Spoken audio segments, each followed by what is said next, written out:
Tonight, breaking news as we come on the air in New York City. New reporting just in, new details inside the deadly shooting right in the heart of New York. The suspect making it to the 33rd floor with an M4 style assault rifle. Tonight, the mayor now saying the gunman may have been targeting NFL headquarters. He killed 4 people as he made his way into the building and up to that floor. The horror unfolding inside the Park Avenue office building, home of the NFL headquarters and a well-known investment firm. Authorities say the gunman casually walked into the building and opened fire. And police say in a random moment, allowing one woman to walk off the elevator right past him unharmed. Employees stacking furniture to barricade their doors. Tonight, the 4 dead, including an off-duty police officer with a pregnant wife at home. And the 3-page note on his body, revealing his possible motive. Also tonight here, the life-threatening heat. 170 million Americans under dangerous heat alerts at this hour. The New York City subways now struggling. The power outages, the delays, trains halted. Temperatures feeling like triple digits from Texas to Nebraska, all the way to the Northeast. 104 degrees in Philadelphia, 103 in New York City. And now this heat triggering tornadoes and severe storms with damaging winds. Late today, President Trump returning to the White House and making a claim about Jeffrey Epstein while on Air Force One. The president telling reporters Jeffrey Epstein stole people who worked for him at Mar-a-Lago, saying some of them were young women. He says Epstein took them from Trump's spa. And what else the president is now claiming about Jeffrey Epstein. Tonight, there are new images now of a person of interest after that mother and father hiking with their daughters were murdered. The daughters left unharmed. What authorities now want the public to see tonight. This evening, the images coming in, the large plant explosion, first responders on the scene right now, searching for multiple workers still missing. The harrowing close call tonight involving a fighter jet, and you'll see it. The pilot making a stunning maneuver, what he was trying to avoid. And you know them from Live with Kelly and Mark, but tonight a side you haven't seen. Traveling back to the country where Mark spent most of his childhood to help lift a town that had been largely forgotten. What they're doing to cheer for the underdogs. And we have a feeling you'll be rooting for them too. Tonight we take you back to Italy with Mark Consuelos and Kelly Ripa to run with the Wolves. From ABC News World Headquarters in New York, this is World News Tonight with David Muir. Good evening, and it's great to have you with us here at a very busy Tuesday night. We begin tonight with new reporting. We take you inside that deadly shooting right in the heart of New York City. It was just as we were coming on with the news last night. Authorities say a gunman was walking calmly into a Park Avenue office building, opening fire on his way in and making it all the way to the 33rd floor. You can see it here, an M4 style assault rifle at his side. He killed 4 people and wounded a 5th. The suspect, 27-year-old Shane Tamura, approaching 345 Park Avenue, just blocks from Grand Central Station. In the lobby, opening fire, killing an NYPD officer and 2 others before taking the elevator to the 33rd floor. Officers with long guns responding, entering the building, soon running out, carrying the wounded, treating them on the street. We're learning more about the terrifying ordeal inside. Look at this. Workers hearing the gunfire, then stacking office furniture to barricade the doors. Police clearing the building, people running from the scene with their hands in the air. The faces of the fallen tonight. Officer Didnal Islam working an extra shift, leaving behind a pregnant wife and 2 sons. Wesley LePatner, who worked for Blackstone. Security guard Alan Etienne and Julia Hyman, who worked on the 33rd floor. Tonight here, what we have just learned about the suspect driving from Nevada all the way to New York before going on this rampage. Authorities now believe he was targeting the NFL. ABC's chief investigative correspondent Aaron Katersky is on the scene, leading us off tonight. Tonight, the terrifying scene in Midtown Manhattan. After a deadly shooting rampage that authorities now believe targeted the headquarters of the National Football League because the shooter thought he suffered a traumatic brain injury. From 345 Park Avenue. Sources tell ABC News the shooter left a 3-page note blaming the NFL for his traumatic brain injury. He did play football, but never made it to that level. On this page, obtained by ABC News, he wrote, "Study my brain, please. I'm sorry." This chilling image shows the shooter wearing sunglasses, casually walking toward his target with an M4-style rifle. Yo, that's cool. They're going to 345. That's where he is. Police say 27-year-old Shane Tamura double-parked his BMW and entered the lobby about 6:30 last night, immediately opening fire. He shot and killed an NYPD officer. The shooter kept firing, killing a woman hiding behind a pillar, and then a security guard taking cover behind a desk. When the shooter then moved deeper inside the building, police say he allowed a woman stepping off an elevator to pass unharmed. Perhaps seeking out the NFL offices, he instead wound up on the 33rd floor, where he fired again down a hallway. The 33rd floor is not secured. We have multiple people shot. Taking another life before shooting himself in the chest. Police carrying victims from the building, treating them on the street, while other officers rushed inside with guns drawn, employees barricading doors with furniture. Later exiting with their hands up. Office worker Tim Wynn terrified. We heard shootings. Can you tell me what you heard? Ran into the room. So loud, it was like ringing into the building. 4 people killed, a 5th wounded before officials say the gunman took his own life. His body found on the 33rd floor along with his blood-stained rifle, a weapon similar to what the U.S. military uses. And tonight, the mayor baffled. The shooter inexplicably spared one life. Why did he let this woman he passed on his way to the elevator live? It baffled everyone who saw the tape. It was eerie. She walked off the elevator, he walked on the elevator, and he allowed her to pass just after he took the lives of others and injured others. Police say Tamura drove across the country from Nevada in a black BMW spotted Saturday in Colorado, Sunday in Nebraska and Iowa, and Monday in New Jersey before arriving in New York less than 2 hours before the shooting. His note claimed he had CTE, a brain condition associated with repeated blows to the head from playing football. We're here with standout running back Shane Tamura. Tamura played in high school in Southern California. Just had to stay disciplined and come together as a team. He did not play professional football. An autopsy is now underway. This individual had one intention, and that was to take the lives of innocent New Yorkers. And he had the capability to do it. And he had the capability to do it.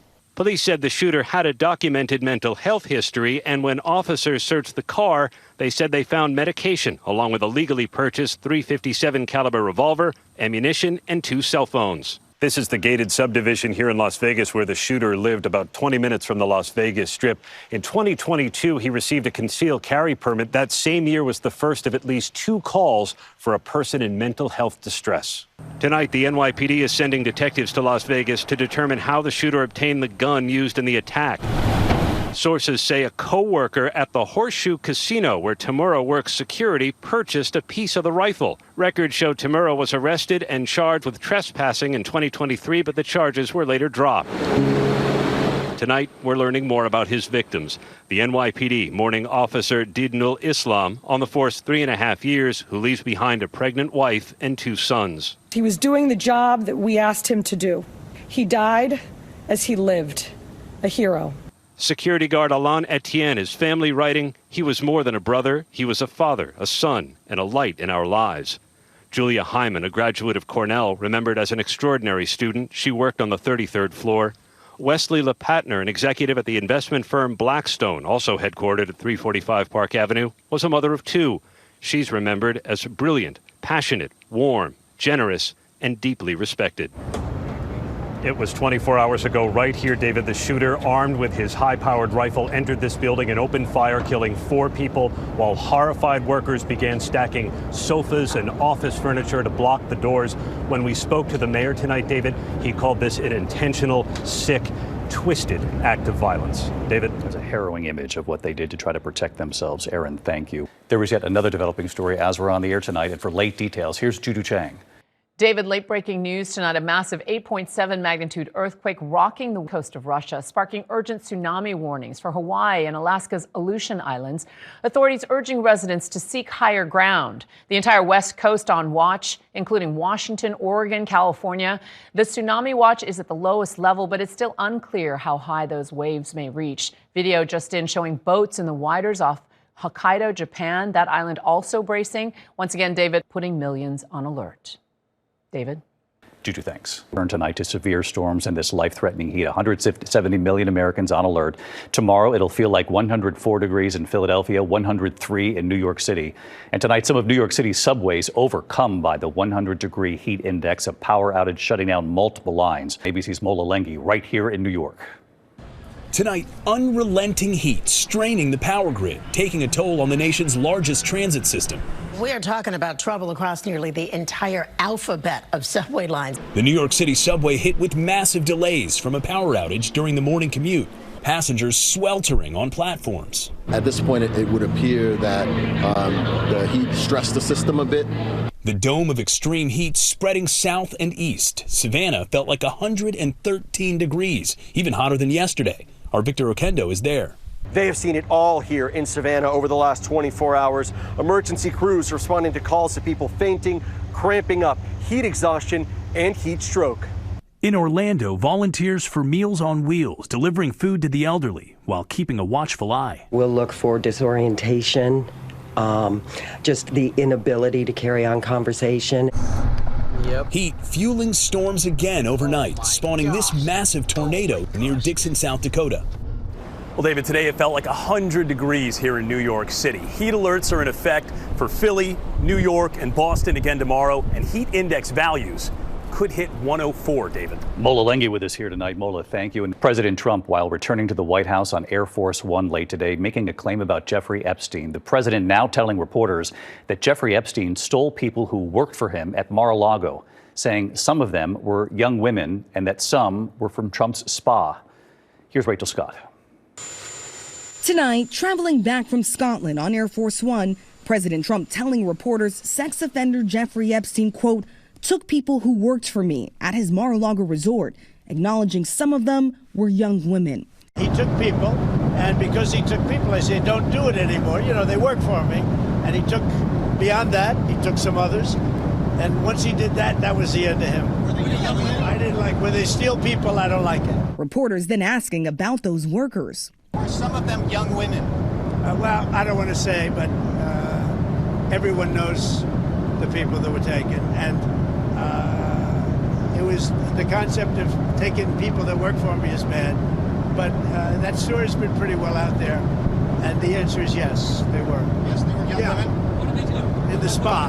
In the spa? Yeah, people that work in the spa. I have a great spa, one of the best spas in the world at Mar-a-Lago. And people were taken out of the spa, hired by him. In other words, gone. And other people would come and complain, this guy is taking people from the spa. I didn't know that. And then when I heard about it, I told him, I said, listen, we don't want you taking our people, whether it was spa or not spa. I don't want him taking people.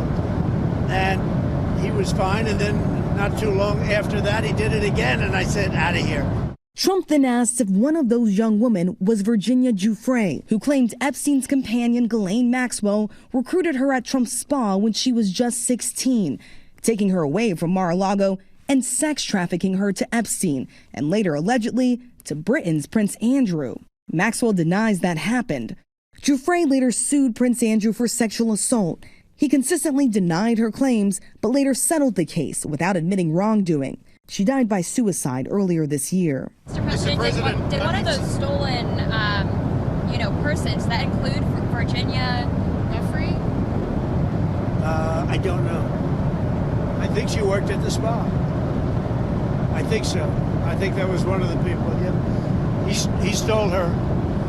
And by the way, she had no complaints about us, as you know. None whatsoever. Last week, Maxwell spent 9 hours meeting with Deputy Attorney General Todd Blanche, who is President Trump's personal attorney. She is currently serving 20 years in prison. The president has not ruled out pardoning her, saying, I'm allowed to do it. Ghislaine Maxwell has also been subpoenaed by the House Oversight Committee. Today, she said she would be willing to testify if granted immunity, something that congressional leaders say they are not willing to do. She also offered to testify publicly if granted a pardon, David. Rachel Scott reporting again tonight from Scotland. Rachel, thank you. Tonight, there are new images of a person of interest in the murders of a mother and father while they were hiking with their 2 young daughters in a state park in Arkansas. The daughters were unhurt. Authorities releasing a photo of a man seen from the back, dressed in black right there. Police also releasing a sketch of the potential suspect. Clinton and Kristen Brink were found dead on a trail. Their daughters not hurt, as I said. Authorities believe the suspect may have been injured in the attack. When we come back tonight, a lot more news ahead. We'll take you to Italy tonight with Mark Consuelos and Kelly Ripa and what they're trying to do to lift an entire town. This is something. There's also images coming in right now. There's been a large explosion tonight, a huge fireball blowing through the roof. First responders now searching for multiple people still missing. They're on the scene right now. And then look at this, the harrowing close call involving a fighter jet, the pilot making a stunning maneuver, what he was trying to avoid in a moment here. There's been an explosion at a plant in Fremont, Nebraska. Video from KETV showing the blast through the roof at Horizon Biofuels. Authorities say at least 3 people were inside the facility at the time. Firefighters unable to enter the plant until it's ruled safe to do so. When we come back here tonight, the alarming close call involving a fighter jet tonight, what he was trying to avoid and what he did. Spectators horrified in the crowd watching. To the index, a close call involving a Spanish Air Force fighter jet, the pilot performing a sudden maneuver to avoid a potentially devastating bird strike during an air show in northern Spain. The EF-18 Hornet twisting and turning as the crowd watched. Air Force officials praising that pilot for averting a disaster. When we come back here tonight, Mark Consuelos and Kelly Ripa taking us to Italy. Their effort to lift an entire town and a team. And you'll be cheering too. Finally tonight here, running with the wolves, Mark Consuelos and Kelly Ripa returning to the country where Mark spent much of his childhood, Italy. Investing in a team and a town long forgotten. They're hoping you'll cheer on that team too. Ciao. Ciao. Ciao. On the set with Kelly and Mark, but this is no ordinary visit. You've really done it. You've really done it. You've gone and bought a team. Good to see you. Americans have known Kelly Ripa and Mark Consuelos since their days on All My Children, their acting careers, Kelly becoming a fixture in the mornings, and then Mark joining her. All right, we're here. But their newest challenge, It's beautiful. to lift the hopes of an entire town back in the country where Mark grew up. You grew up in Italy for part of your childhood. The first 6-7 years in Italy with your parents and speaking Italian. My mom really, I attributed her my love for this game. And I remember her crying when the Italians won the World Cup in 1982. So for me to be able to share these games with her, and she gives me post-match critiques and discussions, we're very close, but it brought us also very much closer. She's actually very good. She should be in team management. We bought a piece of this soccer team in Italy. Initially, this all seemed like a good idea. Be careful what you wish for. That should have gone in, man. The two of you root for the underdogs. Anyone who comes on this show, you take care of them, you root for them, you root for the audience. And I see real parallels with what you're doing in this small town in Italy. Forza Lupi.